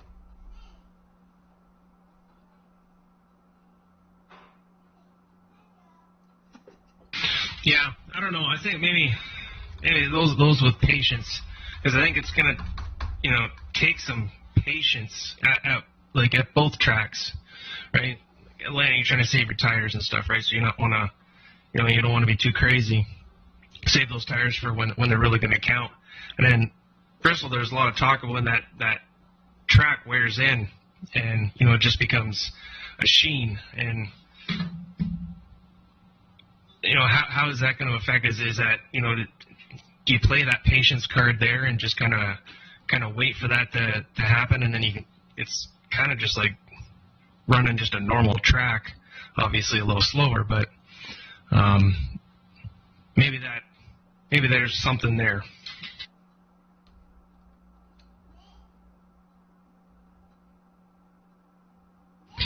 It's time for some hardware software, and our first item is the GT Omega Prime review. It's got about a 12-minute YouTube video here, and this is represented as an affordable P1X alternative. And as you listen to the review, he never really actually comes out and gives you a conclusion. He just kind of tells you, here's why it's cheaper, here's what you're sacrificing, and then kind of leaves it up to you to decide if you think the trade-off is worth the money saved or not. I think so. I mean, $665 with no seat,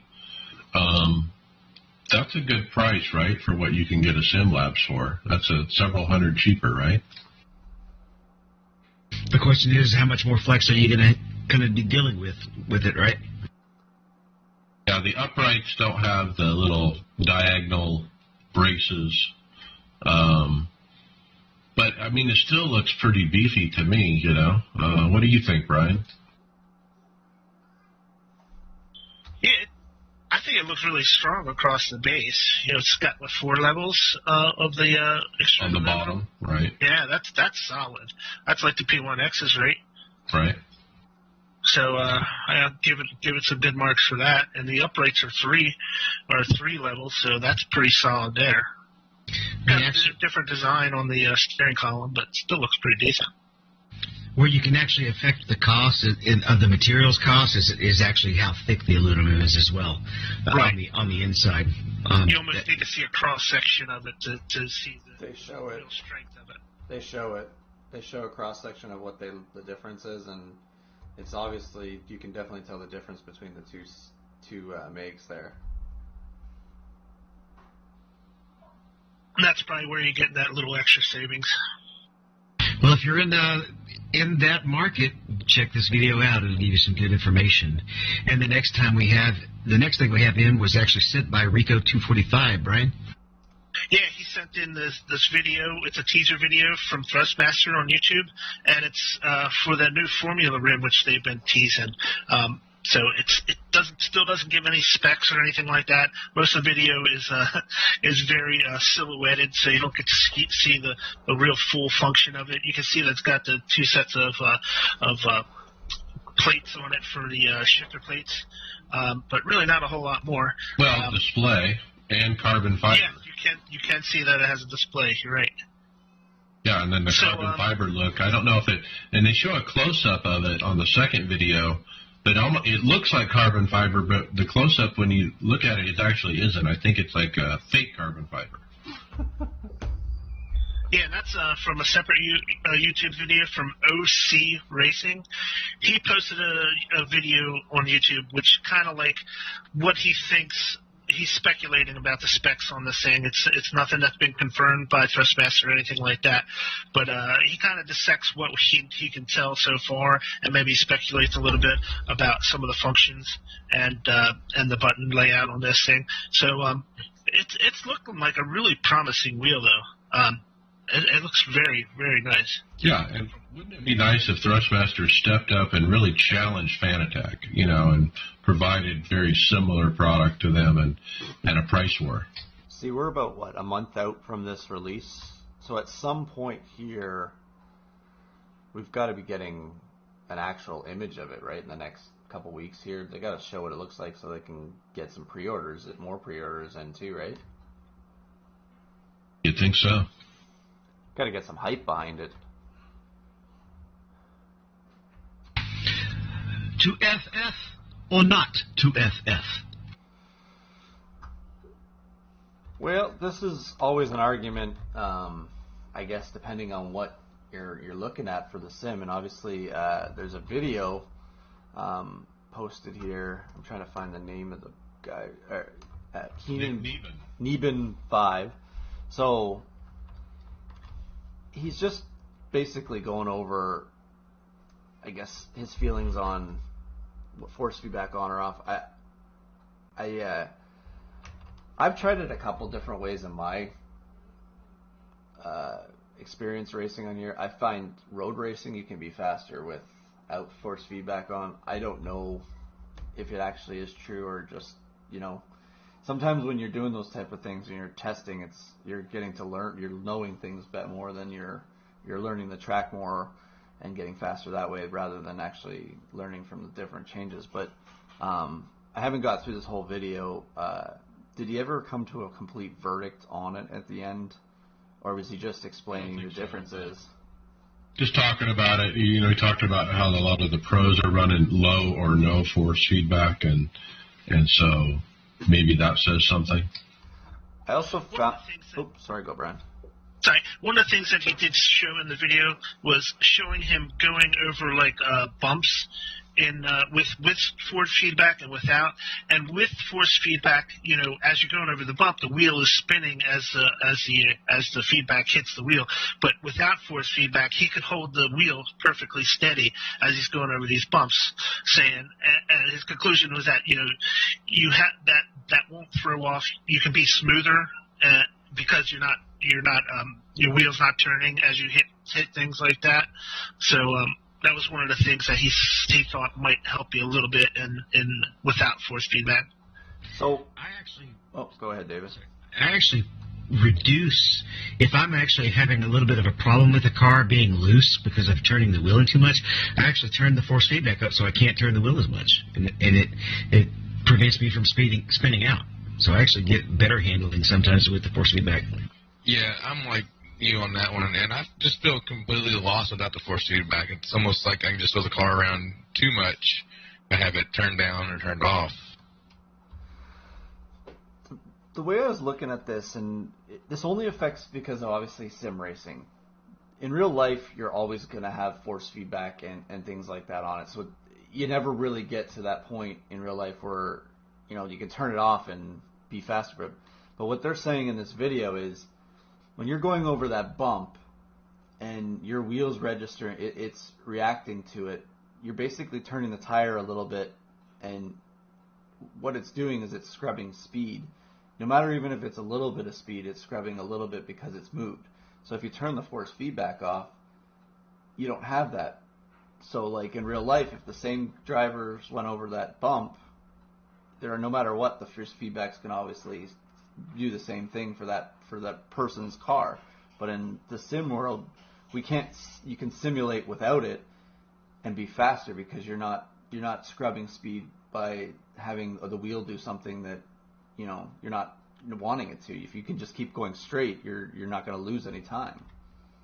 And I think that's where I think it's personal preference. You look at somebody like Carlos Fonseca. He runs with a freaking controller. There's no force feedback. So, and his iRating is 5,000. I mean, he's no slouch on the track. Okay, so you don't need force feedback, but I think it helps. I had a situation at Phoenix where my force feedback would turn off in the middle of the corner, and it literally caused me to wreck because I didn't know what to do with the wheel. If you're used to turning the wheel and you feel that pressure, and all of a sudden the pressure's gone, your brain doesn't compute. And I would just turn the wheel every which way, and I was in the wall. And so I think if you're using it, use it. If you don't. I think the one thing that that you can use force feedback in the sim 2 to do is smoothing things out too. Like some of these tracks where, I don't know if you guys remember last year, I think Atlanta was one of them, where you'd be going down the straightaway, and with some of the builds you'd have, some of the set builds you would have, it would wander on the straightaway, and I found that if you add more dampening to the wheel base or in sim with the force feedback, it would get rid of that, because you don't have that dead zone anymore. So it's got its pros and cons, and like you're saying, Mike, it's all preference. And for me, I like the realism, and I'm sure most of you guys are more like, you like the real feel and of how it is to drive out there. It's we're not all here trying to be pros, right? No, I'm trying to simulate driving a Dallara IR01, and it's this monster jet car underneath you, and I want the force feedback to be hard. I want to feel that wall when I smash it at 300 miles an hour, So, yeah, I like it high. Force feedback is fun. That's right. Break your hand kind of fun. What else is fun? Did Mike just say he likes to like it high? What else is fun? All right, so this, I almost don't know what to make of it. It's called the Y'all VR, and Vito Zarpiani, I'm guessing how you pronounce it, posted a video of himself racing in this Y'all VR motion simulator. And what it reminds me of when I look at it, y'all remember those old bamboo round chairs you could get? What it kind of reminds me of is it's got the full setup for your pedals and everything to be mounted. And this thing just looks wicked in the video when it's moving around as you're racing. I can't explain it, but it really messes with your eyes watching it. It's the egg rig. We were talking about this before, but I don't think we really had a good video of it. Or this is a good video of it. You know what it reminds me? It does look usable as a car, driving a car situation. We wondered if you could actually drive with something like this, but apparently you can. Tony, you know what it reminds me of? Obviously, being in Canada, those toboggans or the little saucers where you would sit on and go down the hill for snow. Yep. Well, yeah, it does look like that, Greg, for sure. It'll probably spin you backwards too, I guess, maybe. But I like this. I was waiting to see a video of this. This is really, really cool. But what I like the most about this is it's a pretty small footprint for a motion simulator. Yeah, that's what I was. It's basically the size of like a little end table type thing. It's not that big. It's a circular footprint. The whole thing moves. The seat, the pedals, the steering wheel. Of course, he's using VR, so you don't have to deal with monitors. But I don't know. The movements almost look a little exaggerated, for being on a road car course in a, Indy car. But no, if you click the link and kind of open it up, there's another little side-by-side, video. Now, this is still just on Kickstarter, but they've got like a $1,400 price tag on this thing. So that's, if it stays at that price, that's almost worth, kind of giving it a shot. Yeah, that's throwaway money there. Let's try it. Comes with a seatbelt and everything. Yeah, I like it. What if you're running around in that black box, what a terrible transition. What if you're running around in that VR with the seat and you need to move your black boxes around? Well, that could happen pretty easily. Alt-K is most definitely your friend for, moving most of those in-game menus around to where you like. And he was also asking about, like, adjusting your mirrors, and I believe that is the F9 button where you can adjust your mirrors and set your force feedback for that particular track. And if you are on triples and you do the Alt-K to move everything around, there is a thing in the app I&I that you can switch that'll allow you to move it off of the center monitor to your left and right monitor. But you got to flip that switch in the app I&I first. I wonder if they could ever get it to where you could get it out of the freaking spot. And like VR, it sits in it's locked in an area. I wonder if you could ever get it to put it off to the side. Because sometimes when you're in sim in VR, they can be in some bad areas, and especially the top of the screen. Okay, next and final, Don't Leave Me Hanging. I love that title. Extreme Sim Racing USA shows a rig setup with a ceiling-mounted PC and triple monitor mount. Brian, we were just ogling over this thing.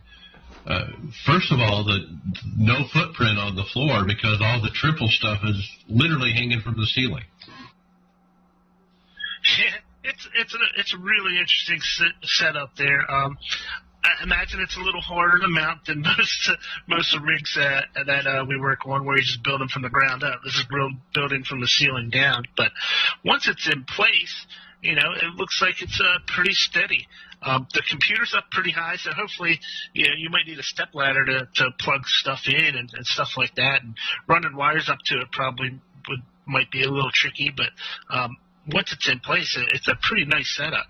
And it does free up a lot of floor space around where your rig is.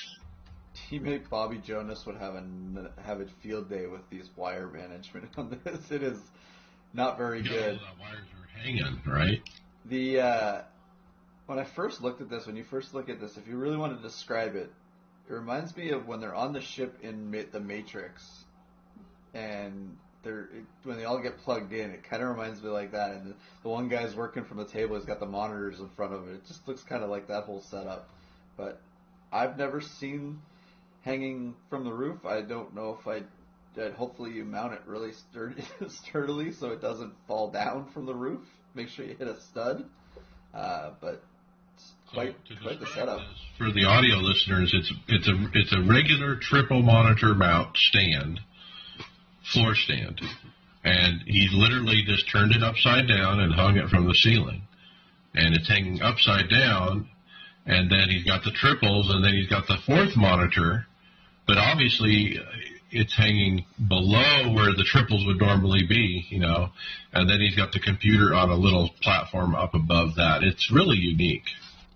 I wonder if he had to retrofit any of that stuff to get those monitors to flip the other way. Like, obviously the mounts will be okay, but to get that top one to be where it is, I wonder if he had to modify it at all. Okay, next is results, the NASCAR iRacing series. Let's talk about and finish up Phoenix. Friday Open, I was wrecked out. I ended up being the first caution when I spun by myself after coming from 20th up to 8th. It was not much damage. Came from 27th back up to 5th. Then running 5th, I was going by Jonathan Dickert, and he actually got me. He had a nice apology, though, but I'm in the back again. Coming out of turn 4, and the force feedback stops. I mentioned that. The wheel turned to jelly in my hand. I don't know what to do with myself and wreck the car. Now I'm dead last for 5 minutes damage, just riding around getting lapped, and somebody goes on the high side of me and dumps me into the wall. This was after a drive-through penalty for too many incidents. It was like the worst race I've had all year. Greg, P2. Yeah, it was. I described this race as, what did I say? I was in the top 5 for the whole race, and for once the setup, I felt like when I would go down pit road, put some tires on it, and made a couple adjustments to it, it was reacting to what I was thinking adjustment-wise that I wanted to do, and I got faster and faster, and I just kept. The thing about Phoenix is you got to keep the track position. I qualified up front, and I just wanted to stay up there, so I did everything I possibly could. I fought in the restarts harder than I normally fight because that track is so wide. You can lose a lot of positions going into the corners, especially on the restarts. And but yeah, the P2 was well deserved, I guess, with just getting faster over the race with the adjustments. And what a great set that Adam got us for that too. Tom got to run Friday as well. He had a P16 after qualifying 11th. He ran top 5 for the first half before getting involved in a crash after a restart where he had a lot of damage. And then he said he was looking forward to Sunday. then I finished P11 in top split. I was excited to run up there, run well in the top split after what's been kind of a slow start to the season for me. So kind of hoping it's turning around. And Tony Rochette said, "It's okay, Mike. They wrecked on a restart with 14 to go, and I got meatballed." And so I had a bad race. Tony had a bad race. Adam, he got 8th place, top split, finished, baby. I think he said that's his first top 10 of the year. Yeah, I think so. And it was not my first. It was not with my first top 10. Where did I get a top 10? But it wasn't that week. I think it was the week before, or the Wednesday. Phoenix, I actually got a top 10. But I had actually gotten a top 10 at Watkins Glen, not Glen, the road, Daytona Road. But yeah, he was excited. He said he was excited to finish in front of me because he hadn't been finishing in front of me, even though he still has a higher I rating.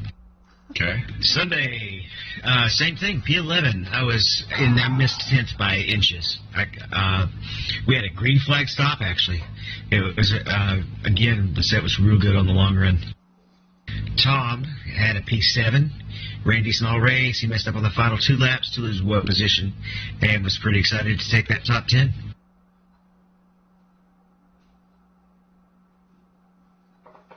Kyle, you had a PE something.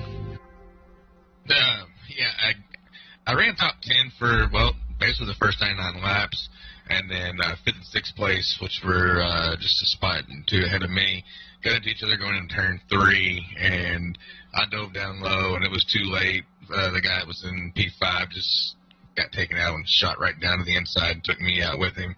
So I had a really strong car up until that point, so it was just unfortunate. Okay, Sunday fixed. I ran P4. Got in 2 different incidents early, about 15 down on the horsepower. There was 45 seconds damage. I got that fixed and came up from the back to top 5. Ran there to the end. I had nothing for the leaders, though, but, man, that was a fun race. Running with you, Brian, you got P5. Yeah, started in the back. My goal was just to stay away from all the nonsense, and there was plenty of it. We had 18 cautions in that race. It was a slugfest, and it was pretty much all over aggressive driving. For example, we were headed in the turn, I'm going to say turn 3. It's the banked turn because you don't want to get it confused because the turns are different between iRacing and NASCAR. But so I was heading into turn 3.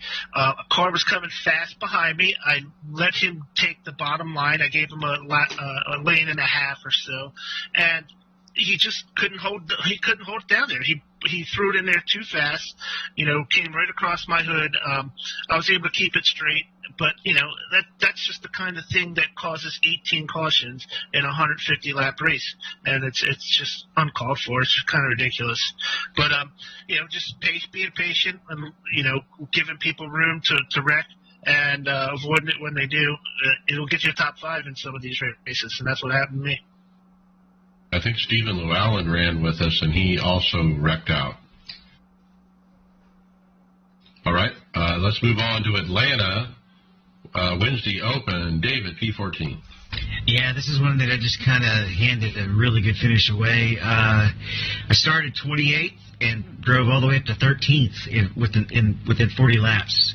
The car was just insanely good after the first 5 laps, but it wasn't good in the first 5 laps. Even running the high line, which would stabilize it just a little for 5 laps, it could get loose on you. And on a restart with 44 to go, it snapped just enough. If I had been on the track by myself, I probably would have recovered it. But I had a car running close on the inside, and I got just loose enough that it took me across his nose and finished me off. Fortunately, it didn't really hurt him, but it did end my day. However, it didn't end my day because I then drove around, got the wave around, got the lucky dog, and a lot of people died on the final second green-white checkered, and finished 14th with like 1,700 RPMs. It shows you to hang in there and finish, and you can still finish in the top half, even when things go wrong sometimes.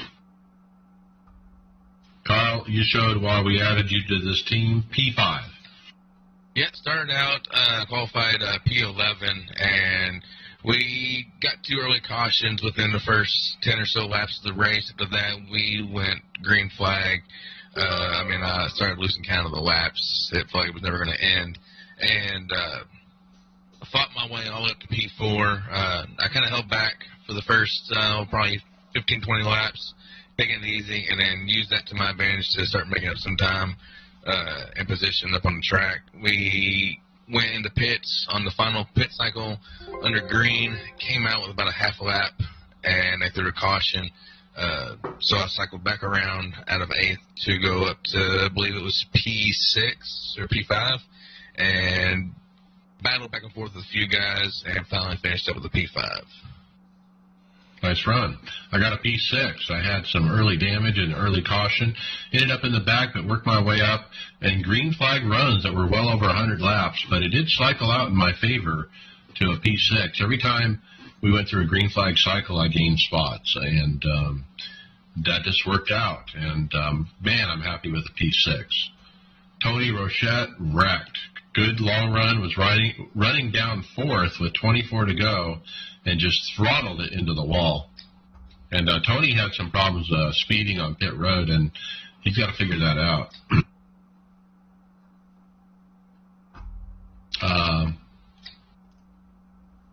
All right, so yeah, the next day, which was today, this morning, both Tony and I ran again. I wrecked out. I actually had a good run going, and I came clear from the back. I was up in the maybe 7th or 8th or something. A guy on the outside of me killed the wall and just came right across into me, and I couldn't even miss it. You know, it was just one of those things. Tony, he got wrecked. He went down a lap on a green flag stop by speeding. This is where he was speeding.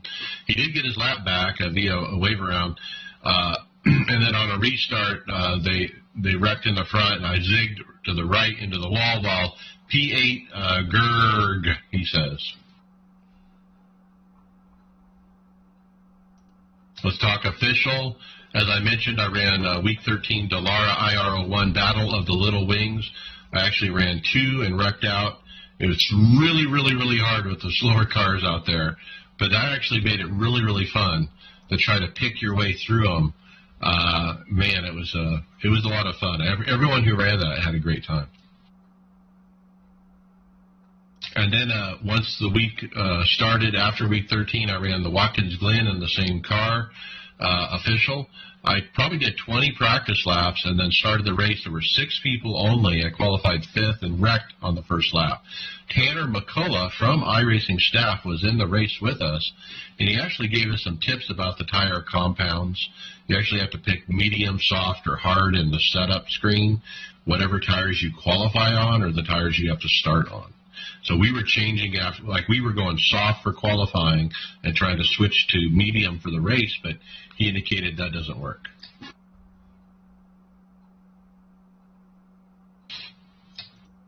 League, Pacific Majors, David. Yeah, we had the Lotus 79 at Long Beach, and I felt really good about this track, but I made a mistake early, picked up a little damage, and it was a lot worse than I thought it was. And I didn't think it was that bad because I still ran a couple of fast laps, but it was apparently causing tire wear. And by the time we were 20 laps in, I was the slowest, and it just was the slowest and finished last place. You know, kind of demoralizing. And then Tom got the sprint race, P33, crashed early. Main race, P21, ran what I could. We started 50 cars on track. I didn't know that well with guys who were way fast at road than me, but Richie finished 2nd and 3rd. Fast Track Sim Racing League, I ran P5. Man, I had fun. Now, that doesn't tell the story of the race. I came from the back, actually, and ran top 5 most of the race. I led some laps with about 30 to go, and actually had a great battle for the win with eventual winner Tyler Marble. I actually ran my tires off trying to hold him off. Tom Dreiling was right behind that to witness that battle, and he told me I gave him a good run. But that Tyler Marble has some talent for sure, and I actually offered him a spot on the team immediately because of that win. But his dad said we couldn't have it. Tom Dreiling ended up finishing P2 to Tyler. He started 17th. Man, I can't qualify. Ran to the top 5, got some major right front damage before the last stop. Was able to work up to second. Didn't have anything for the win with the damage to his car. Eucora, IndyCar. Yeah, we were at Road Atlanta, and this is the first time that Scott got to use the caution X counter feature to choose when cautions got thrown. We had 2 cautions, and they both really kind of played to my benefit because they came out right before I was about to pit. It just worked out, and a lot of people made mistakes, and I didn't. Finished P6. I skipped that one because it's a road course. Premier Race Network Cup, Tom Dreiling, P19, qualified 4th, was running 3rd on lap 50 when my power dropped. It came back, but I lost a couple laps. And finally hosted, I ran P3 at Michigan in the Chris McGuire room with the IndyCar. I love those Chris McGuire hosted races. There's always it's like 15 laps, and you have to pit for gas in the middle of it. But the stupid pit stop for gas actually lost me the race. The winner was just way quicker getting in to pit road than I was, and there's just no catching him after that. Okay, with that, final thoughts. Brian McCubbin. Well, guys, sitting upstairs next to the door that I have to take with me tomorrow is a box with my VR headset in it because it ain't working. So I talked to somebody with tech support at HP, and I'm sending it back. They're sending me a new one. It just loses connection. The computer won't recognize it. I did all the updates they asked me to do, and they think there's something wrong with that headset. So send it back. I'm going to be out a little while waiting for that thing to come back. So I'm kind of bummed out right now. Are you going to set up a monitor, or are you just going to wait it out? I'm probably just going to wait it out. I don't really have a monitor that can fit in front of my rig that would make it conducive to racing. Where my monitor is right now is just too far away from where I sit to really make it worthwhile. Did you get rid of your other VR? Now that one broke before I got this one, so that one was. Right, I forgot about it. Yeah, I had like a little stretch there where I had to wait to get the new one. Unknown USB device was the error, right? It actually said the device has malfunctioned when you plug it into a USB port. Okay, be patient. David Hall, final thoughts. We have a lot of flesh. We have a lot of fresh blood. Don't you love my gaffes? We have a lot of fresh blood. It's nice. Yeah, it's heavenly title name. Just so everyone knows, he types as he speaks too. Yes, it's just it's like how my brain is broken, pretty much. No, it's nice to see all the new members. It's kind of given the chat a nice unstale presence. So I'm enjoying it. Welcome Kyle, welcome AJ, welcome back Morley and Joe. It's a big pack of people we have now. Yeah, we added 4 and lost 1. But I like the changes, David. Like you said, it's energized us. Change energizes us. Greg Hectus, final thoughts. Well, it was nice to. I'll reiterate on what you just said there, Mike. Having these new faces coming in, and some of the old faces coming back between Joe and Morley there coming back, and Kyle and AJ. This is probably one of the more, if anyone watches the beginning of this show on the broadcast on Twitch or YouTube, apparently Facebook's down, but I didn't realize Evan was going to sign on with his camera, so everything got jumbled up there and screwed up at the beginning of the podcast, but kind of sorted it out near the end of Kyle's interview. But yeah, things that are going on in the background here, well, I'm just trying to run this podcast as a broadcast, so. But I look forward to racing this week at Atlanta, and I think David and I got a race for MTech this weekend at Nürburgring. Okay, and Tony Gross, final thought. Well, I haven't been doing any racing, working too darn much, but we did have an Aftermath podcast on the weekend, and that was a lot of fun, kind of looking back at, how the Aftermath guys, started with the main show podcast, and it was a little, fun little trip down memory lane. And then I also, debuted a button box, which, right away Tony Rochette was all over. So I'm pretty excited to see what he's going to come up with what he's going to put in his button box for the next episode that we do. It's going to be Zippy and the Squirrel. I got a feeling. Yeah, great episode. I loved personally hearing the history of the show.